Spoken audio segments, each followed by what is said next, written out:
What's up, guys? So today here's another episode of Video Game Pickups, and yesterday was my birthday, so I'm now 17. Yay me! And let me move the camera a little. There we go. So we have a slew of games today. One of the games is a gift from my girlfriend Katrina. So Katrina, if you're watching, you're pretty awesome. Love you. So let's get right to it.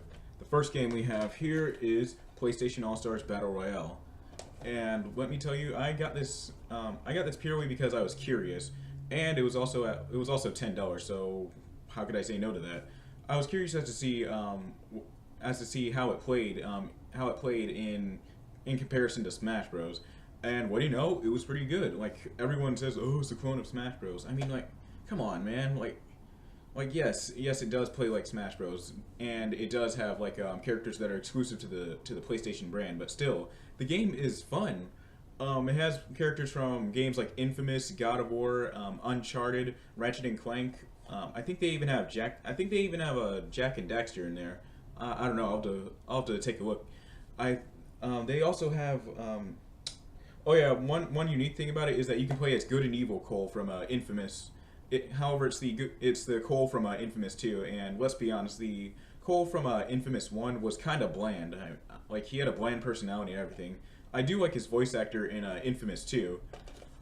So, anyways, this is basically a fighting game where you and three other PlayStation characters just go in and start beating the crap out of each other. There are also items. There are also items to use, and you also get to do a special move that's kind of like a Final Smash, like in the Smash Bros. Series. The character like unleashes this. Actually, the characters have like I think 3 or 4 levels. Level 1, you get to do this attack that does well, not some damage, but it does like a moderate amount of damage and launches the opponent back. Level 2, it does something similar, except there's more damage involved. A level 3 or 4, I don't remember how many levels you have to scale to do the final attack. What happens is that the attack just obliterates the opponent, and the opponent doesn't get injured. They just get destroyed and cleared off the map. So yeah, if you're someone that likes Smash Bros, try giving this game a try. I mean, you may think differently of it first, but still, it's pretty fun to play. Next, we have a game from my childhood. This is one of the first games I got on the PlayStation 3. Well, when I got my own PlayStation 3, because at the time my dad he had the PlayStation 3 at his house, and I only had my PlayStation 2 and my Wii at my mom's house. But yeah, I got this back in Christmas of 2010, and this is Modnation Racers. Now, I actually bought this again, like, I think, yeah, a couple weeks back. Now, this was going up, the price for this was $10, and let me tell you, Modnation Racers, I'm sorry to say, but it's better than Mario Kart. Yes, I'm ready for the hailstorm of hate mail. But now, before you go and send me hate mail and just tell me how I'm wrong, let's look at this, okay? Now, Modnation Racers, it's a kart racing game. It's a kart racing game where you and 11 other opponents are racing. Well, obviously, you're just racing toward the end, and there's like different obstacles on the tracks and stuff. You also, great. You also get items to use against your opponents. The items also have levels that they scale, which is what makes it more better than Mario Kart, because once you get one item, that's all you have. But what you can do is you can save the item and wait to level it up by breaking into more item boxes. The first item does a basic attack. Second item does something a bit more stronger, and the third item, actually the third item just basically goes after almost everyone on the track, depending on where you are. One of the items, when it's on level 3, it actually attacks everyone on the track. Now this game also has huge amounts of creativity. I cannot tell you how many hours I put into creating my own tracks and carts when I was like 10 or 11. No, when I was like 11 years old.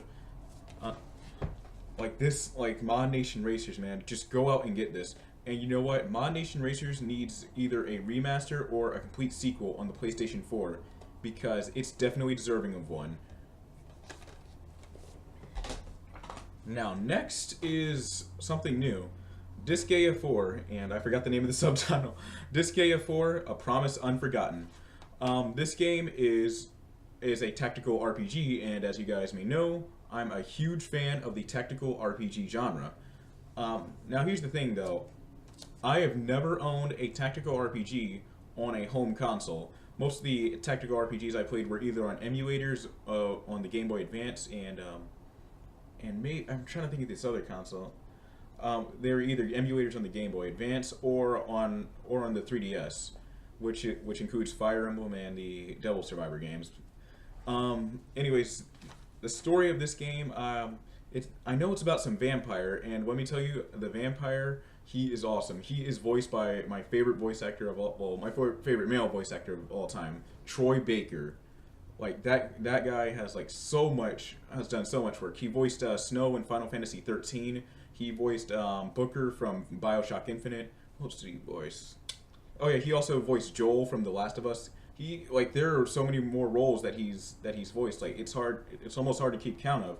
But anyways, this is a tactical RPG with it's the typical tactical RPG genre, except the camera's centered in an isometric manner. And to be honest, it did kind of bring me back to Final Fantasy Tactics Advance on the Game Boy Advance. But now I really got confused on the story of this game. But I do know it's about some vampire, and I think he lives in hell, but I guess they call it the Netherworld or something. But he's making all these little penguins, and let me tell you, this game is also kind of funny too. Well, a bit funny because the way the penguins act around the vampire. Because basically, the vampire, what he does, he just bosses them around and all that stuff, just kicks them around. Especially, as a matter of fact, in the first battle, he even uses them as test subjects. Oh man. So, if you're a fan of tactical RPGs, get Disgaea IV: A Promise Unforgotten. Now, a friend of mine, which is N the Hedgehog, he runs a YouTube channel, and I'll leave a link to it in the description. He is a huge fan of the Tales series. So when with all the stuff he was telling me about the Tales games, I went out and got Tales of Xillia or Tales of Xillia. I don't know how you pronounce the X, but still. Tales of Xillia. It's a role-playing game, and basically it's not turn-based though. I really expected it to be turn-based, but I got a lot of fun out of it. It's more where during the battle you're basically in full control of the character, and you're basically hitting the button to execute their main attack or a special attack. And to be honest, when I got into the first battle, when I was playing as that medical student, I felt like I was playing Tekken again. That was the first thing I thought. However, the battle system is fun, and I didn't. What I got from the story was that there's this medical student who, well, depends on which part you begin on, but I'm just gonna be talking about Jude, the medical student. But basically, he starts off. Basically, he meets this little. I guess you could call her. I consider her a demigod. I mean, she can get hurt and possibly killed. But he meets this demigod, and from what I'm seeing there, he's trying to. He's trying to save his college professor. I'll have to play through this after I'm done with this video. I have a lot more games to play. So yeah, this RPG, you're in more control of your actions than that of a turn-based RPG, like I said. And as I said before, it felt like I was playing Tekken or some other 3D fighting game when I got into the first battle. However, I still recommend that you play this game if you want to get into the Tales series. Funny story. I was talking to N about this game, about how I got a Tales game. I never told him which Tales game I got because I was keeping it as a surprise for this video. And when I told him that the game was installing, he guessed that it was either Tales of Xillia, Tales of Xillia 2, and some other Tales game, or maybe those were the only two he brought up. And I was baffled by this. He caught me before I could even tell him about the game. Luckily, I never told him. And if you're watching this, this is the Tales game I got. Now here is the birthday gift I got from my girlfriend Katrina, and I guess it goes without saying this is another Shin Megami game that's ended up in one of my videos, but let's go. Devil Summoner Soul Hackers. Now, Devil Summoner has a bit of a well, not confusing story, but just basically the stuff that was going on around its release.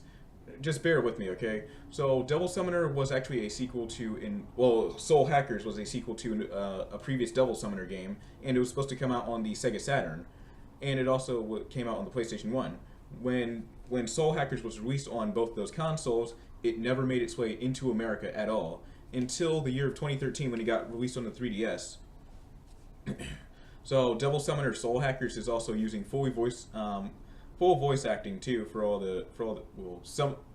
basically it's not using voice acting for like some of the NPCs you run into when you're on the world map. You this game also this also came with a CD, and I'll show it to you guys. So yeah, here's the game, Devil Summoner Soul Hackers, and oh great, I'm having quite a hard time getting this thing out. Oh great, oh there we go. I thought I ripped something out. Great. So here's the little packet it came in, and here is the CD. Now the little ghost you see is actually the logo for the hacking group that you're in, called the Spookies, which is kind of a bad name, but okay. So basically this comes with this comes with 6 songs on it, and it's 2 more songs more than the Devil Survivor 2 Record Breaker CD that I got. And one thing that I really love about the CD, well, that they did with the CD, is that the composer basically added his own commentary on like the songs, like what he thought about it, like the whole process behind the whole thing, and like basically what went into making the songs. One of my favorites, actually my favorite song on the CD has to be the opening theme that basically starts up when you're start up a game and all that stuff. Really awesome. I love the intro.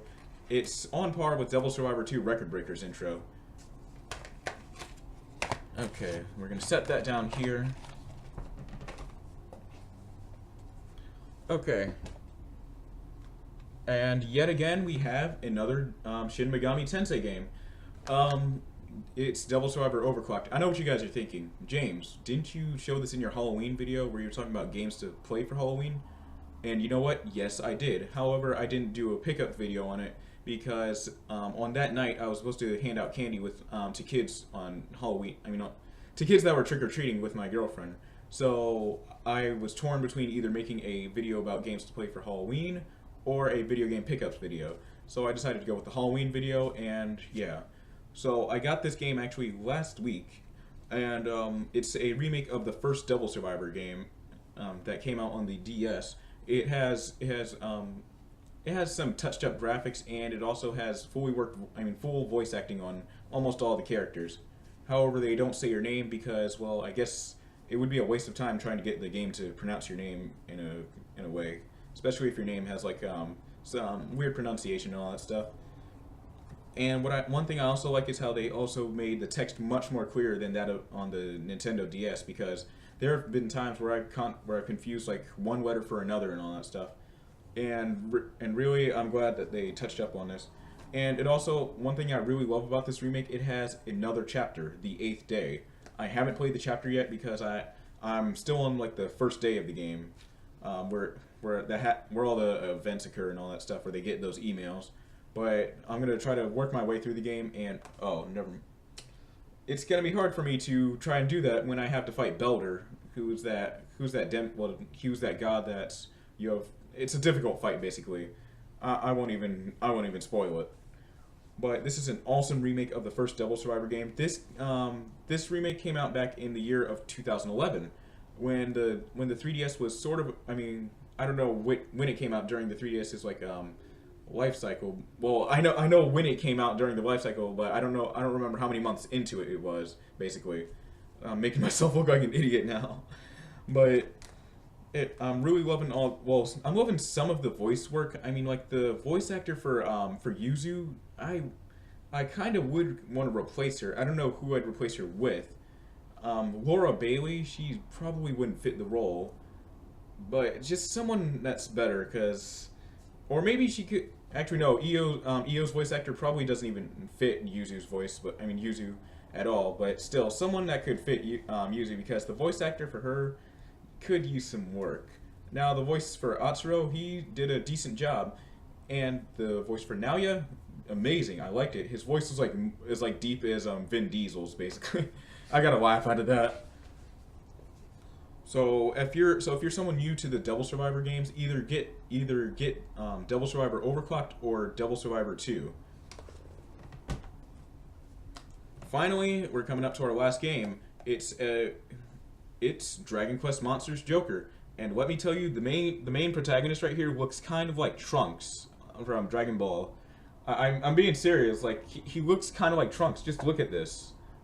Like, well, his face looks kind of like Trunks. The hair, I don't know. But anyways, Dragon Quest Monster Joker. This is my first Dragon Quest game ever. I would have gone out and gotten the new Dragon Quest game for the 3DS, but I wanted to go and see what the DS titles were like. So this Dragon Quest game is where you're playing as an agent that's going undercover into some kind of tournament. I think it's for battling the little monsters that you capture. And that's about all I know. I only put like maybe a good 20 minutes into the game. I'm probably gonna play more of it sometime this weekend, or like, I don't know, just when I'm not playing other games. And here's the special thing about this game. It also had a Wi-Fi function where you'd send your team into this little, I guess you'd send your team off into the server, and basically someone would go and challenge your team, and I think they get some rewards in the process. And you can, I don't think you can do it now that Nintendo's Wi-Fi connection had been shut off like 2 years ago. Rest in peace. Yep. But this game, it's a pretty awesome RPG. I'm pretty loving it. I'm loving it pretty much though. I can't speak today. Like I said, this was my first Dragon Quest game. The first monster I chose, I forgot its name. It's like this little, I guess I describe it as a little duck. But what it does is that when you do its basic attack, it like flails around on the opponent until it dies. And oh my god, the first island you visit is it's infested with slimes. The mascot of the franchise is like this blue little slime. It looks like a water droplet. It's, oh my goodness, those slimes are so cute. And it's also really funny how a slime like just tries rushing after you, and the attack animation is just so hilarious as well. So yeah, I don't know if there's too much of the story about this game, but it's really awesome. So I hope you guys enjoyed this edition of Video Game Pickups. Happy birthday me, I'm 17. So yeah, I'm going to see you guys in the next video. Make sure to like, rate, comment, and subscribe.